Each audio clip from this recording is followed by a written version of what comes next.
Hello, welcome back to another exciting episode of genetics. That's what we're studying. And now you know about dominants and recessives and genotypes and phenotypes and how all of those works. And now everything changes. This is what happened since Mendel discovered the dominants and recessives and how things have gone from there. So in your lab book, you want to put the topic in the upper line, date, and then have a space for some notes there, main ideas and concepts. Remember to highlight your vocabulary words, but also remember that you do not need to write the definition, just kind of a word or a picture to help you to remember what those are. So the first thing, dominants and recessives, there's some strong and some weak. But there are some times when that doesn't happen. There's no strong or weak. They're both the same. And so you can think of it like mixing paint colors. So the key would be the same as a normal Punnett square. You'd have capital R for red, but it would be a capital W for white, which shows that they're the same strength. They're not dominant and they're not recessive. And so now instead of just getting two genotypes, you get three. So if you have two R's, that's red. If you have two W's, that's white. But if you get a mix of WR or RW, that is pink. That's just one example with flower colors. There are many other examples. You don't really need to know them. So I'm just giving you a little extra today. So there's the definition of incomplete dominance. It basically means you're producing a phenotype that's between the homozygous parents. Instead of the dominant covering, there is a third phenotype that happens. So another type of incomplete dominance has to do with something called multiple alleles. And multiple alleles is when there are more than two alleles. So not just capital T, lowercase t, not just capital R, capital W, but capital A, capital B, capital O, more than two alleles. And so here's just an example about blood type. And so you can look more at the slide deck if you're interested. This is a little chart that explains all of the different compatibilities in blood type. If that's something that you are interested in, you can look at that on your own in the slide deck later. Another topic that we're looking at in this genetics since Mendel is something called polygenic inheritance. Polygenic inheritance is where it's not just one set of genes that causes the trait. It's a group of gene pairs that work together to produce a trait. And so there are many examples of this. There are actually many more examples of this than there are of the single gene inheritance. One specific would be eye color. So as it says here on this slide, many human traits are determined by more than one gene, even some of the ones we collected, like eye color.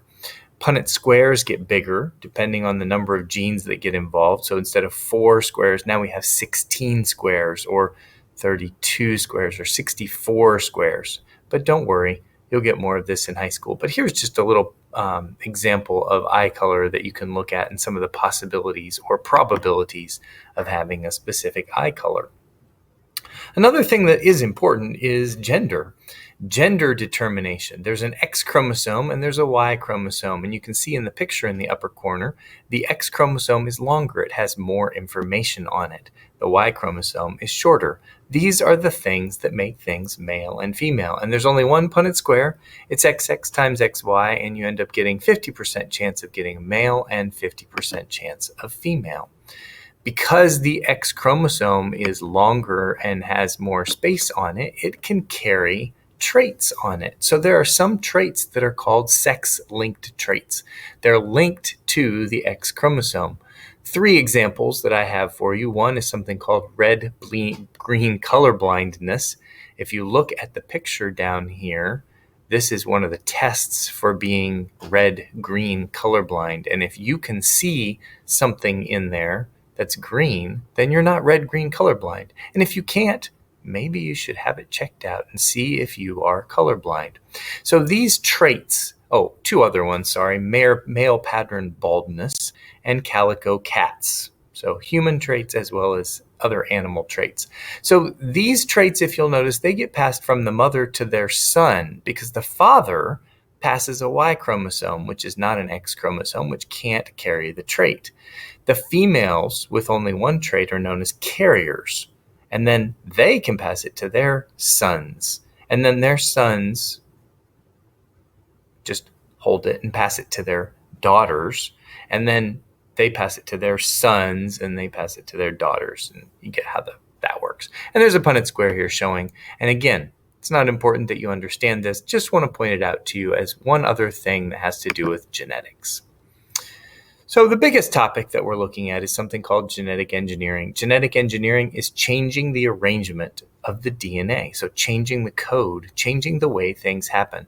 This is a big topic in our society today. And so what I'd like for you to do as we look through this next section is I'd like you to make this chart in your lab book with a plus and a minus.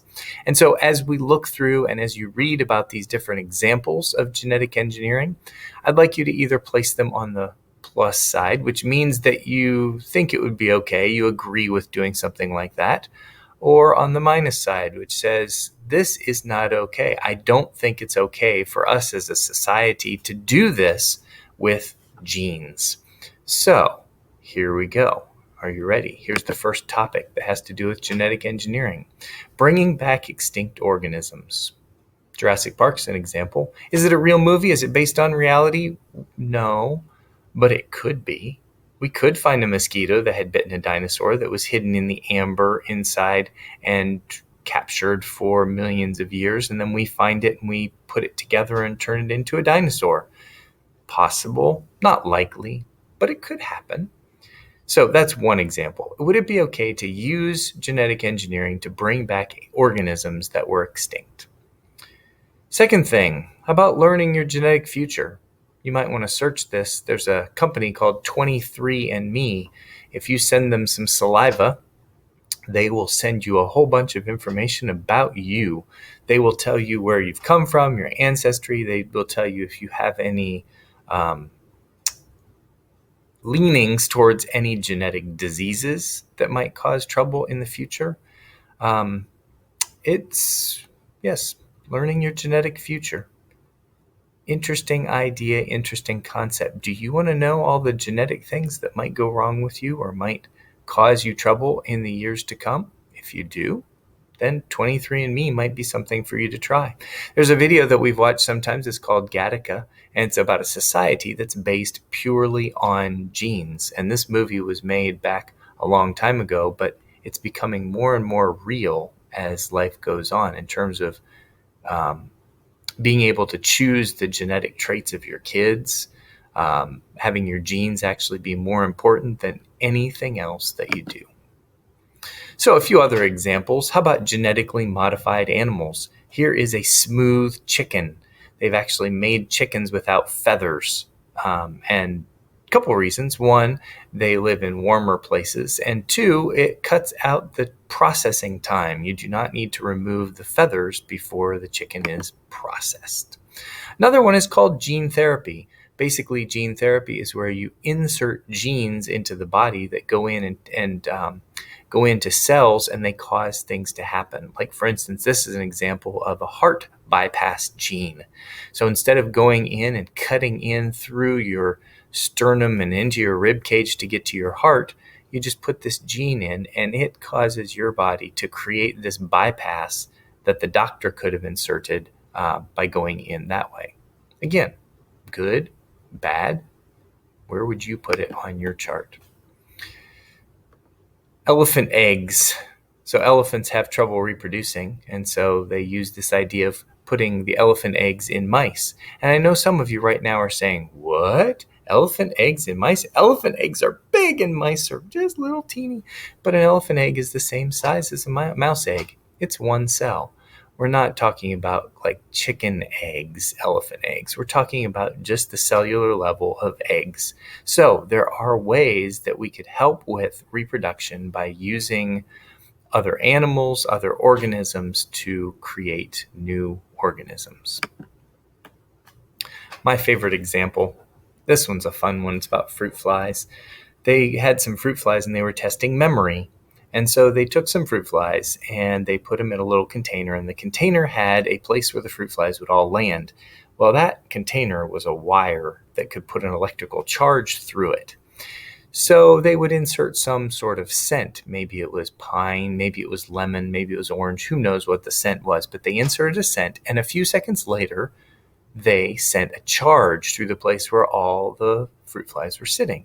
And so they were testing how many times do they have to do this before the fruit flies learn and they fly up before they get shocked. So they had 3 different groups. They had normal fruit flies. They had fruit flies that had a special super memory enhancing gene added. And they had the dumb fruit flies, the ones that had their memories and their genetic information about memory removed. So you tell me what happened. But if you read the article, and you can in this slide, you will find that it was quite interesting that the ones who had their memories removed never learned from their mistakes. From every time that smell would come in, they'd get shocked. They wouldn't fly up. The ones that had super memory, it took them on average 1 or 2 times for them to learn and associate the smell with the shock. And so they didn't get shocked anymore. Genetic engineering, cloning, another example. There are lots of different ways and lots of different types of cloning. You can clone plants.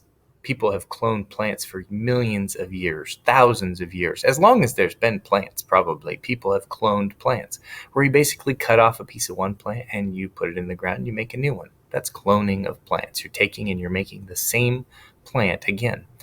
Crops. So what about if it's food crops and cloning crops? What about if it's animals, cloning animals? A sheep has been cloned. There have been other animals, I'm sure, that have been cloned.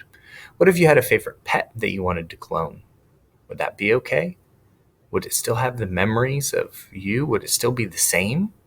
And by the way, cloning doesn't mean suddenly you have another animal that's the same age as the one you cloned. It has to start off as a baby again and grow up.